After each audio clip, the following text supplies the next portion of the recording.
بسم اللہ الرحمن الرحیم رب یسر ولا تعسر واتمم بالخیر۔ مومنین کرام، آج ولادت بسعادت ہے امام محمد باقر علیہ السلام کی، تو اس حوالے سے تمام مومنین کی خدمت میں مبارکباد عرض ہے۔ امام علیہ السلام کی ولادت بسعادت یکم رجب المرجب سن 57 ہجری میں ہوئی، اور آپ کی شہادت ذی الحج کی 7 تاریخ سن 114 ہجری میں ہوتی ہے۔ حشام بن عبد الملک نے امام علیہ السلام کو زہر دغا سے شہید کروایا۔ امام علیہ السلام کا نام محمد اور جو مشہور لقب ہے وہ باقر ہے۔ باقر کے معنی ہے علوم کو واشگاف کرنے والا، علوم کو کھول کر بیان کرنے والا، اسی لیے امام علیہ السلام کو باقر علوم الاولین والآخرین بھی کہا جاتا ہے، یعنی جو متقدمین تھے، جو بعد میں آنے والے ہیں، ان سب کے علوم کو امام علیہ السلام نے کھول کر بیان کیا ہے۔ امام علیہ السلام کی علمی کمالات بہت ہی زیادہ بیان کیے جا سکتے ہیں، ان کے واقعات بہت ہی زیادہ بیان کیے جا سکتے ہیں۔ ایک واقعہ تبرکاً پیش خدمت ہے کہ امام علیہ السلام کا ایک مکالمہ ہے ابو حنیفہ کے ساتھ، کیونکہ ابو حنیفہ کا جو مبنی ہے، جو نظریہ ہے، وہ یہ ہے کہ بہت سارے مسائل کو قیاس کے ذریعے سے حل کیا جا سکتا ہے، لیکن امام علیہ السلام قیاس کو رد فرماتے ہیں اور فرماتے ہیں کہ قیاس مذہب اسلام میں جائز نہیں ہے۔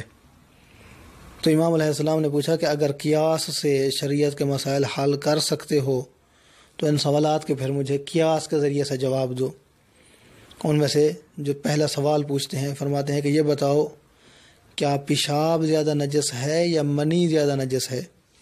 تو کہا کہ پیشاب زیادہ نجس ہے۔ تو فرمایا کہ اگر پیشاب زیادہ نجس ہے تو پھر پیشاب کے لیے فقط دھو لینا کافی ہے، استنجا کافی ہے، لیکن منی کے لیے غسل کی ضرورت ہے، غسل واجب ہو جاتا ہے۔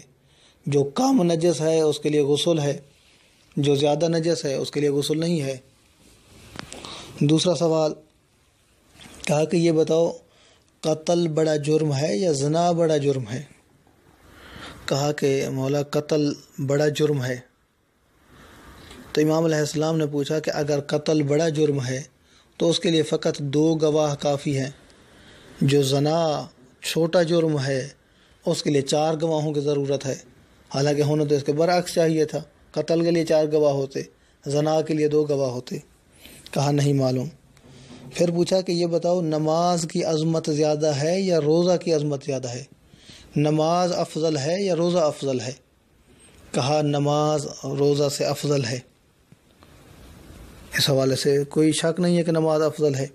پیغمبر اسلام صلی اللہ علیہ وآلہ وسلم کی احادیث موجود ہیں کہ قیامت کے دن جو سب سے پہلا سوال ہوگا وہ نماز کے متعلق سوال ہوگا۔ ان قبلت قبل ما سواہا و ان ردت رد ما سواہا۔ اگر نماز قبول ہوئی تو دیگر اعمال قبول ہوں گے، اگر نماز ہی رد ہو گئی، پہلا سوال ہی صحیح نہ ہوا، اس کا جواب نہ دے سکا انسان، تو باقی دیگر اعمال کا پھر سوال پیدا نہیں ہوتا ہے، وہ بھی سارے کے سارے رد کر دیے جائیں گے، پلٹا دیے جائیں گے۔ تو کہا کہ نماز افضل ہے روزہ سے۔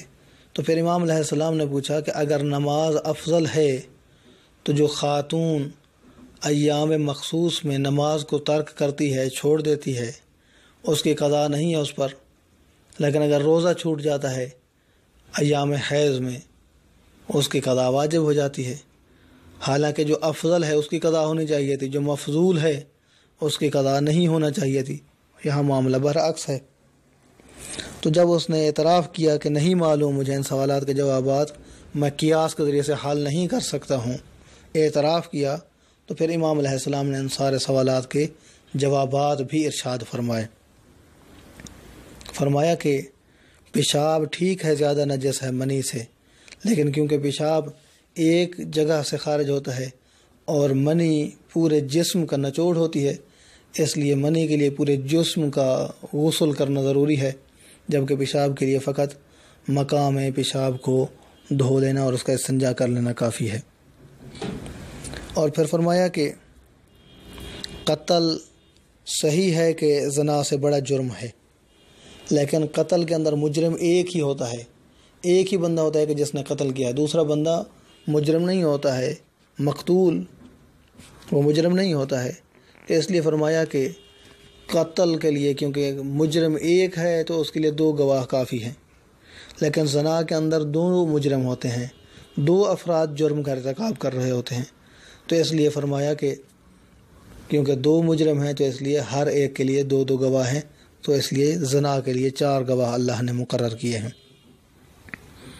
اور فرمایا کہ یہ بات بھی درست ہے کہ نماز افضل ہے روزہ سے، لیکن نماز ہر مہینے کے اندر واجب ہے، ہر روزانہ کی 5 نمازیں واجب ہیں، تو اس لیے فرماتے ہیں کہ نماز کی اگر قضا واجب ہوتی تو اس کو انجام دینا بہت ہی مشکل ہو جاتا، اور اللہ کی ذات تنگی نہیں دینا چاہتی انسان کو، آسانی کے لیے احکام میں خداوندی بیان کیے گئے ہیں، تو اس لیے نماز کی قضا کو مقرر نہیں کیا گیا ہے، جبکہ روزہ کی قضا سال بھر میں 1 مہینہ ہوتے ہیں، اور اس مہینے کے اندر بھی چند دن اگر چھوٹ جائیں تو ان کی قضا ممکن ہے، تو اس لیے اللہ کی ذات نے روزہ کی قضا واجب قرار دی ہے حائض خاتون کے لیے، اور نماز کی قضا معاف فرمائی ہے۔ دعا ہے کہ اللہ کی ذات ہمیں صحیح اسلامی تعلیمات پڑھنے، سمجھنے اور ان پر عمل کرنے کی توفیق عطا فرمائے۔ اپنا بہت سارا خیال رکھیے گا۔ محمد نقی جسکانی کو حوزہ علمیہ نجف اشرف سے شیعہ پوائنٹ سے اجازت دیجیے۔ والسلام علیکم ورحمۃ اللہ۔